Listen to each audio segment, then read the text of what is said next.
Hello everyone, this is Bytesauce and welcome to episode 23 of Feed the Beast Unleashed, and today I want to do something with my Soul Shards. But before we do that, I want to get rid of some of this cotton, because we've collected plenty over not very much time, to be honest. So what I'm going to do is, rather than converting, sending the cotton to the AE system and then converting it, I'm just going to send it straight to be converted, because I'm never going to use cotton for anything other than string. So the first thing I want to do is extract from the bottom of here, and then I want to send it into my system where I autocraft, and then send it from there into my AE system. So I'm going to dig about a bit so I can get my my extractor pipe, which is going to be a chassis pipe with an extractor module, and then I'll come back once I've found it. Okay, so before I start extracting the cotton from the chest, I've set up on a cyclic assembler, put a blank pattern in it, and I get 3 cotton. Well, I only actually needed 1, but set the schematic for 3 cotton is string. Then if I just get some power applied to it, and up here I've attached a logistics chassis Mark II. And the reason I want a Mark II pipe is because I want to add 2 modules rather than just the 1. And I've got a extractor module and an item sync module. So if I connect this here as well, and then grab one of these, and finally another one of these. That was an awkward way of doing it, but never mind. And then if I get my wrench and open this up, I can put my extractor module in, and I want to tell this to extract from the west side. And the reason I'd want to do that is because this is set up to have the west side as the output.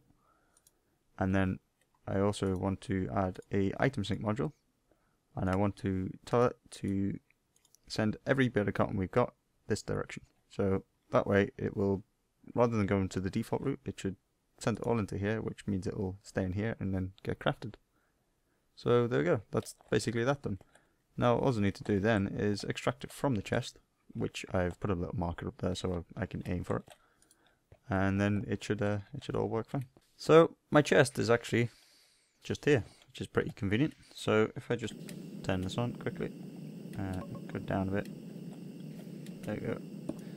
Connect this here, add an extractor module, and then simply hook it up. And that one. That's done. All the way down. And then it's actually even got its own junction, so that should start to pull out the cotton. There's some. And then it will send it down into here.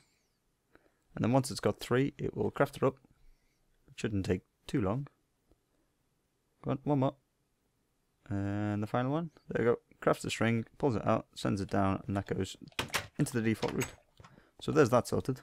And on to the next thing, which is Soul Shards.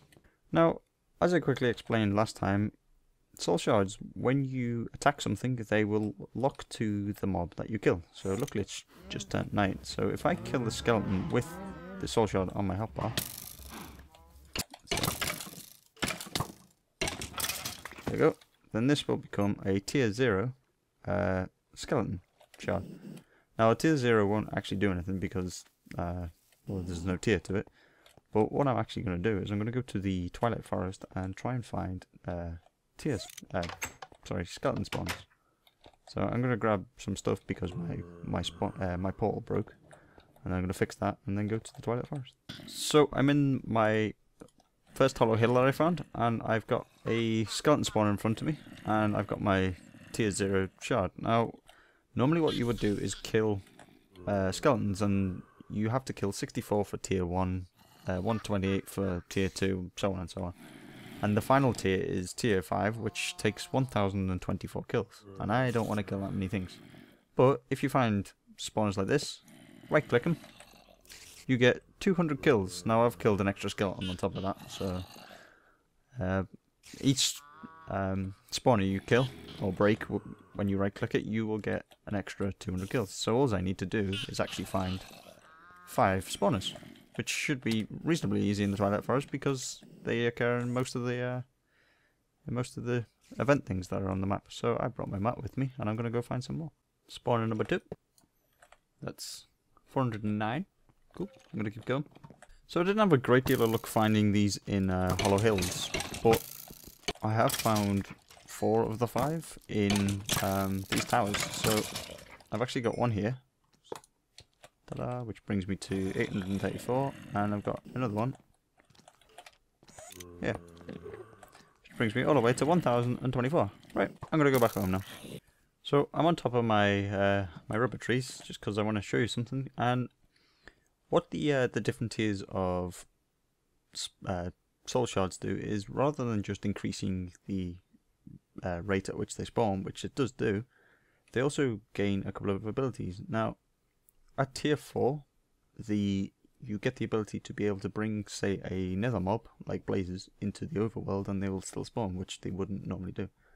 And with tier 5, if I throw that in there, you actually get to control the spawns using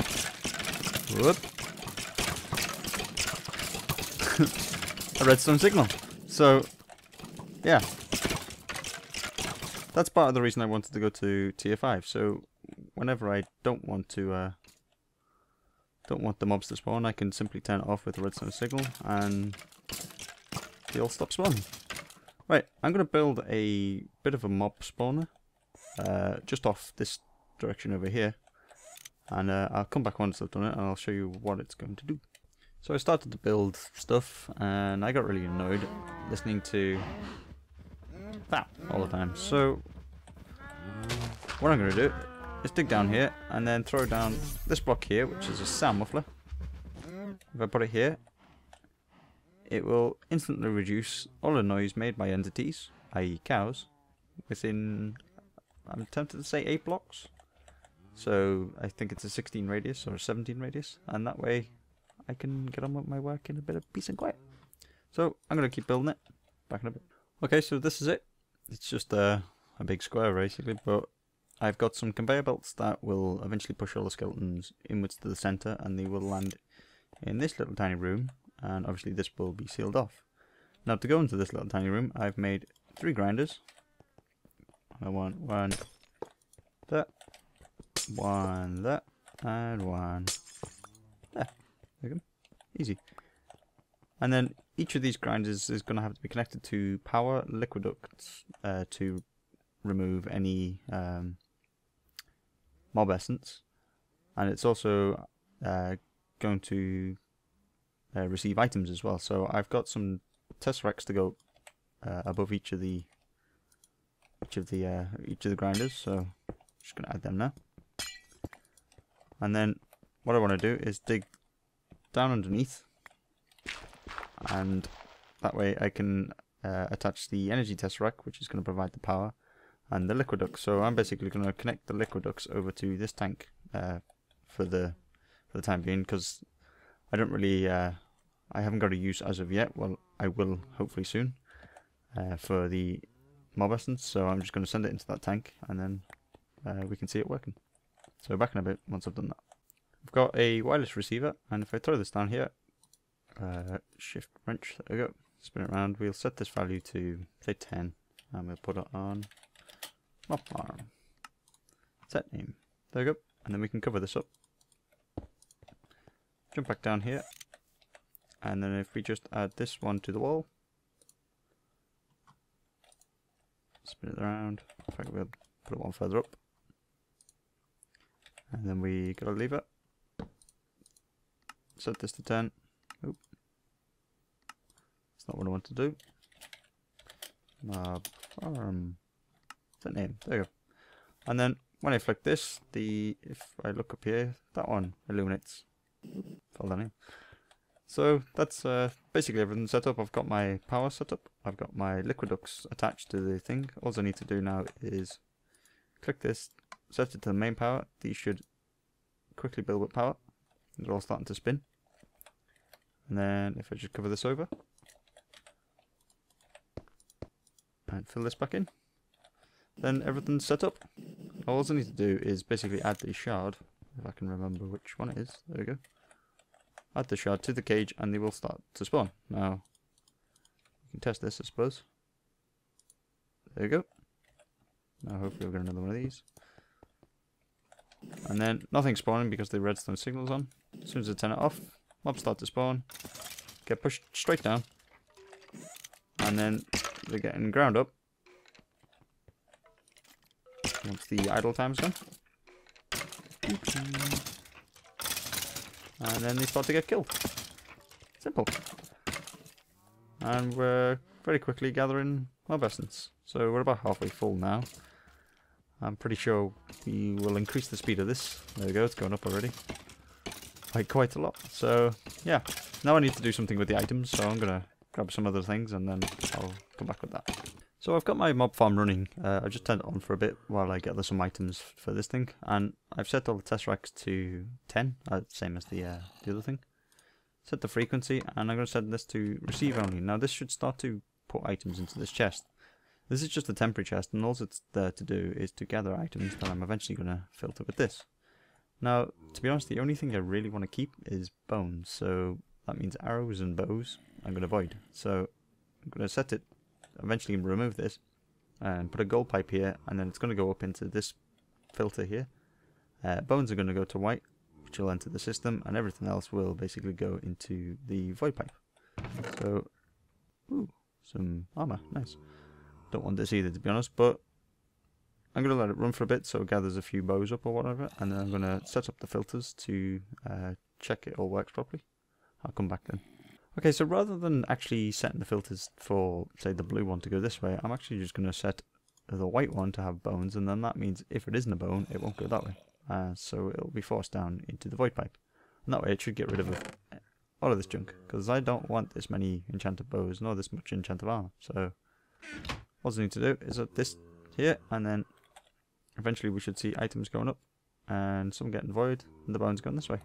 So I'm going to remove this chest, and then we're done. Okay, so that's it for episode 23 of Feed the Beast Unleashed. Next episode I'm going to do something with this mob essence, and I'm going to do a few other things as well, so don't forget to tune in for that. But that's it, so don't forget to comment, rate and subscribe, and I'll see you later.